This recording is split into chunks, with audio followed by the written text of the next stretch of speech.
In this? मुझे ये बताओ बेवकूफ़ मैन, बेवकूफ़ मर्दों, यानी वो अपने उन दोनों को कह रही है, यानी मुझे बताओ तुम कम अकल हो, व्हाट विकेटेड इन दिस?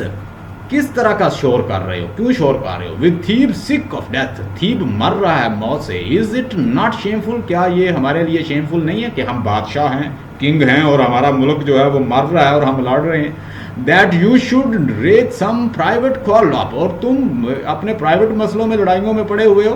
और टू एडिपस, वो एडिपस से कहती है come into the house, तुम जरा घर आओ, और उसे कहती है and you Creon go now, और तुम क्रोन जाओ। Let us have no more of this tumult over nothing. कहता है कि अब हमें ज़्यादा इसमें नहीं पढ़ना चाहिए, या ज़्यादा हमें इस छोटे से मामलात में या ट्रिवियल मैटर पे हमें नहीं लड़ना चाहिए।